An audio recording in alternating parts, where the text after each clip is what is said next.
In other news, Director of the Institute of Statistical, Social and Economic Research, Professor Quartey, is optimistic the economy grew by as much as 2% last year. The economy recorded a recession in the third quarter of the year, largely due to the impact of COVID-19 pandemic on many subsectors.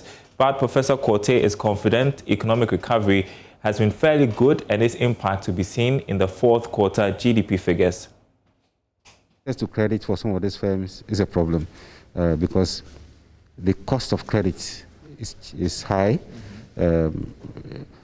It's quite recently that it's come below 20% thereabout, but it's around 32%.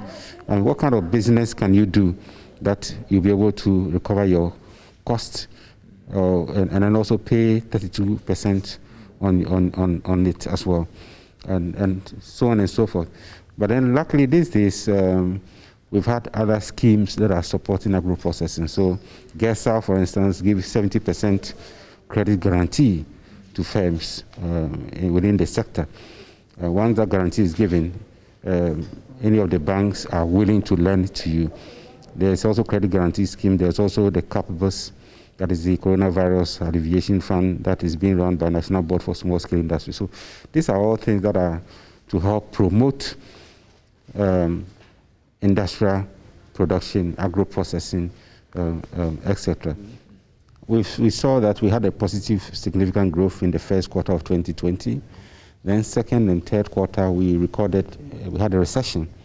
But then it's easing off gradually.